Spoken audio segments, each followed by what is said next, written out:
I have high approval ratings because I'm using common sense, whether it's getting men out of women's sports. To me, it's all common sense. Who wants an open border where prisons are dumped into our country? Who wants that? We got some big and historic news for you in today's video, so make sure you hit that subscribe button because you're not going to want to miss this video or ones like it. But apparently, over the weekend, it was announced that President Trump has just hit his highest ever approval rating. That is right, his highest approval of all time, and that is according to a poll that was conducted from February 5th to the 7th by CBS News and YouGov, which of course is not historically a very Trump-friendly pollster. Let's keep that in mind when you take a look at the YouGov track record in the 2024 election and how favorable they were to Democrats. It may come as even more surprising to find out that they now have Trump at his highest ever approval rating. Of course, if you've been listening to the Democrats and the liberals and the haters and losers and seethers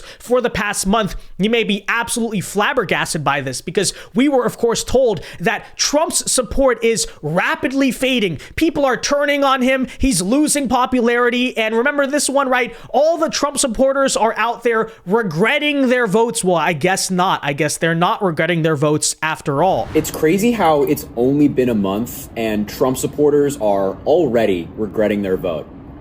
We told you so.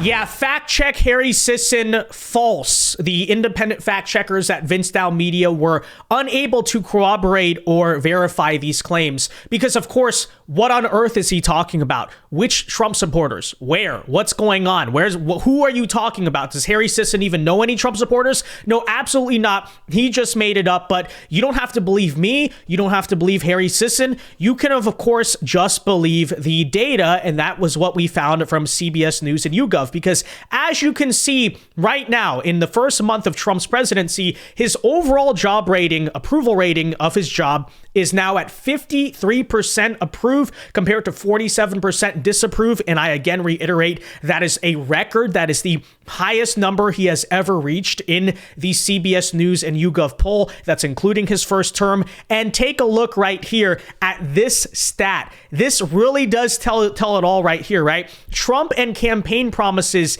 is he doing them, right? How well do you think Trump is fulfilling the promises that he said he would set out to do? And of course, we've been told by Democrats that he is, of course, going back on these campaign promises. He's breaking them because the American people only elected Trump to tackle inflation. They didn't elect him to do anything else. Of course, they ultimately did. Well, of course, the Democrats are completely wrong about this because 70% of Americans agree that Trump is doing exactly what he promised in the campaign. Only 30% of Americans have said that it is different from what was promised. And guys, just to put all of these numbers into perspective, here is CNN's Harry Enten forced to admit over at that network that yes, Donald Trump is currently at historically high levels of popularity and approval. But it's not just CBS. I like to take an average of the polls. And holy smokes, I mean, look at what the difference is between now versus 8 years ago during the first Trump term, right? This is Trump's net approval rating on February 10th. You go back to 2017, Trump was already underwater at -5 points on the net approval rating. That's approval minus disapproval. What a difference 8 years makes. He's on the positive side of the ledger at +4 points. And again, it's not just the CBS News poll. We're talking about the Gallup poll. We're talking about the Ipsos poll. We are talking about the Pew poll. All of these respective pollsters have Trump in a better position now than they did 8 years ago. The bottom line is Americans are far more likely to say they like what they're seeing now versus what they felt during Trump's first term. In positive net approval territory, a positive net approval rating for Donald Trump. Again, whoa, whoa, whoa, whoa. Entire first term, just 11 days, Donald Trump had a net positive approval rating. Compare that to the second term just so far.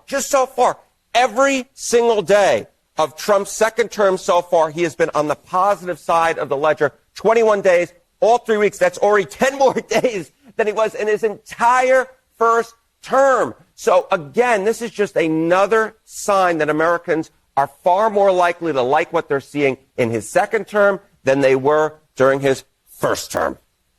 he also won the popular vote in his second term. So it stands to reason that there would be more people that would approve of some of what he's doing.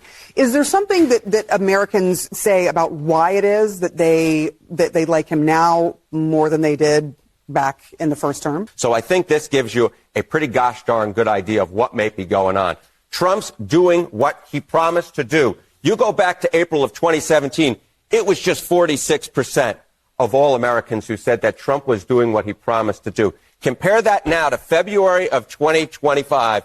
You know, there was a good show that was on during the 1990s called A Different World. That is what's going on right now. We're living in a different world. Wow. I mean, just wow. There's obviously a lot of key takeaways there. Trump is significantly more popular this time around than he was the last time around. No one needs to dispute that or argue that. That is objectively true when you look at the election results. But what I think it also tells that is very interesting here is, of course, you know, the Democrats, like I brought up in the beginning of the video, have spent so much time and energy trying to argue ever since the election that, oh, this is it for Donald Trump, because they've been doing that for literally almost 10 years now. Like, Trump's never going to come back from this. He's never coming back. He's done. He's screwed. He's lost everyone. He's lost all the support. And what you're seeing within the first month of his presidency, despite all of this empty rhetoric, is that is not true. Of course, Democrats have been trying to viciously and vehemently argue that Elon Musk, okay, Americans voted for Trump, but nobody voted for Elon Musk. And, you know, I think it's so funny. The kind of underlying argument of that talking point, it's like, even if Elon Musk were the real shadow president, which he's obviously not, but even if that talking point were successful or true, so the alternative that Democrats want is for Trump to be in charge. Of course, Trump is the guy they hate the most. So wouldn't it actually be a good thing if a different guy is pulling the strings of Trump? I don't know. Whatever, regardless. But you absolutely know they've been trying to push this narrative very hard down your throats that, like, Elon's really in charge. The DOGE, all of the cutbacks on government are going to screw over the American people. But what we are seeing 100% from this approval rating is that all of the Democrat fear-mongering, all of the annoying and incessant attacks and whining and crying in the streets, it's absolutely not working, because his popularity is now just higher than it ever was before. And as Harry Enten brought up there, he is more popular in terms of days with a positive approval rating in his second term than he was during the entirety of the first 4 years. But keep protesting in the streets, Democrats. Keep whining about USAID, something that Americans have never even heard of. I'm sure you're doing great, and I'm sure now, next time we'll get him, okay? Tomorrow everyone's going to wake up and stop supporting Trump. Okay, it's like 100%. Keep on dreaming there. And we'll talk more about that in a second. But here is an aspect, by the way, of the CBS News poll that I also want to talk about. It is the breakdown of age demographics in terms of how old these people are and what their thoughts are on Trump's presidency. Because, you know, we talked about this in the wake of the election, that for a very long time, a common Democrat assumption that with the changing demographics of America, both on the basis of race and ethnicity, as well as on the basis of age, right? As older voters basically, you know, pass away, that's going to shift the power to the Democrats. Well, you're seeing here proof that the Republican Party is becoming a significantly younger party. One point I brought up after our election here was that, you know, despite all the talk about how the GOP is the boomer party, right? The retirees, the really old people, you would think those are the primary Republican voters, and that was true for a very long time. Well, take a look at where it is now. Over 65 years old, it's only 50-50 in terms of approve of Trump or disapprove of Trump. Who's really carrying the GOP these days is not the boomer generation, who now is about 50-50. 50% of the boomers, per the polls, are Democrats. No, it is actually Gen X, right? We got younger by a generation in terms of our core constituency. As you can see here, 45 to 64-year-olds, that's who's carrying Trump. 56% of Gen Xers approve of Trump's job. Only 44% disapprove. You see here millennials. He also has a positive approval rating. But take a look right here at this. This is so telling. All the talk about how Gen Z may actually, in compared to past generations, be one of the most conservative generations in a very long time. Well, currently, 18 to 29-year-old voters, 55% approve of Trump's presidency, only 45% disapprove. Guys, he has a higher approval rating according to this poll, among Gen Zers than he does among millennials and he does among baby boomers. It's only the Gen Xers who, like I said, that's the core base of our party now. Only the Gen Xers he is doing better with than the Gen Zers. That is proof of a changing political landscape, and it's also proof it's not the Republicans who are the old man party anymore. That's actually the Democrats. Actually, the GOP are a significantly younger party overall than the Democrats are these days. As it turns out, time is no longer on the Democrats' side, time's on the Republican side. And there's many reasons for that. I don't want to get into it, but I really do think that Gen X, the people who are putting their kids through college or high school right now, they're just trying to pay off their mortgage, get ready for retirement. These are probably the most people who are likely to think practically about life, and that's why they lean conservative. That's why they bought into Trump's arguments in 2024. But, okay, we can talk about the reasons for it. The point is this, that I would argue when you break down, approval ratings will change over time.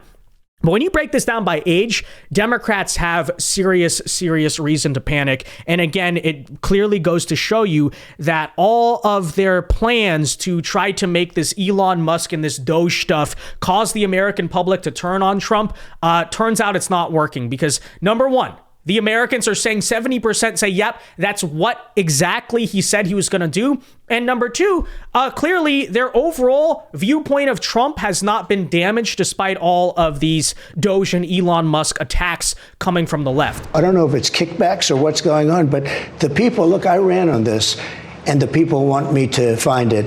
And I've had a great help with Elon Musk, who's been terrific. Bottom line, you say you trust him. Trust Elon? Oh, he's not gaining anything. In fact, I wonder how he can devote the time to it. He's so into it.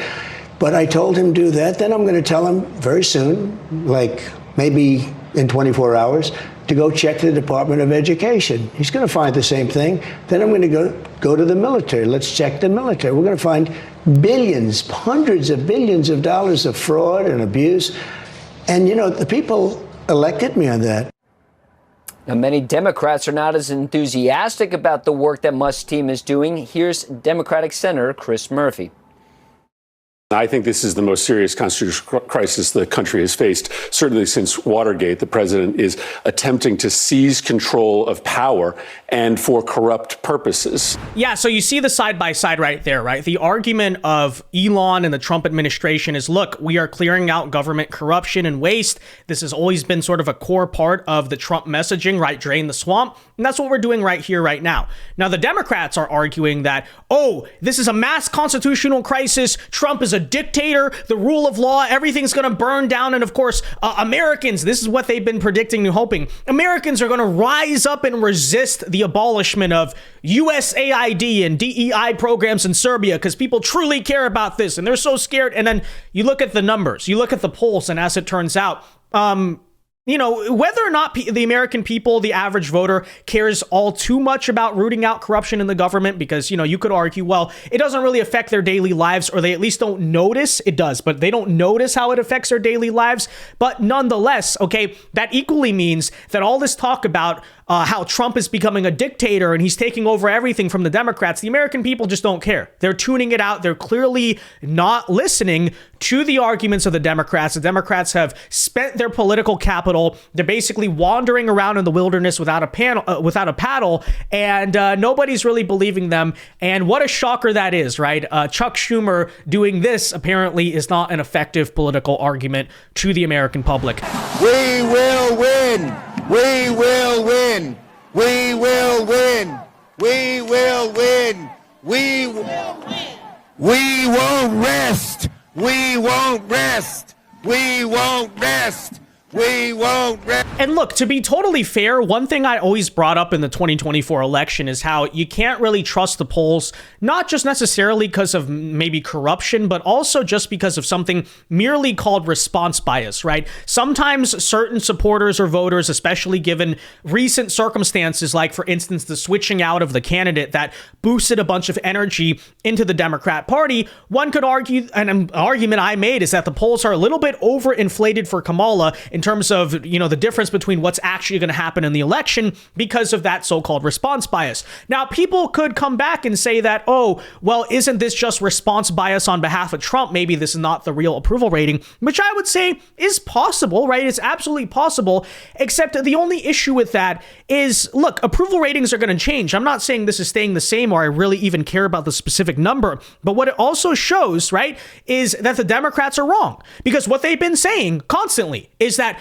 people are turning on Trump. Trump supporters now regret voting for him. We just keep hearing this all the freaking time. Nobody voted for Elon Musk. Trump's people don't like this. Well, clearly not. Because even if it is response bias, what it still shows is the energy is still on our side. MAGA base, our people are still enthused about our support for Trump, and that's why we're answering the poll, if you want to use my argument from the 2024 election. So either way you want to cut this, by the way, also, it would prove, if this is not the real approval rating, it would also prove still that Democrats are so demoralized that they don't even want to pick up the phone to talk in these polls. So either way, right?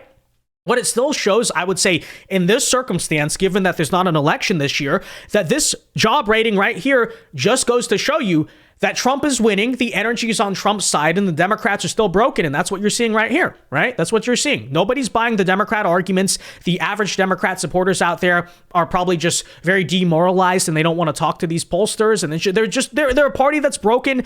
And the Trump train, meanwhile, keeps chugging and chugging along. So there you have it, though, guys. So let me know your thoughts on all of this in the comment section down below. What do you think of Trump's approval rating? What do you think of my breakdown of the numbers? What's your response? Let me know. Be sure to leave a like on this video, subscribe if you are new, and until next time, God bless and peace.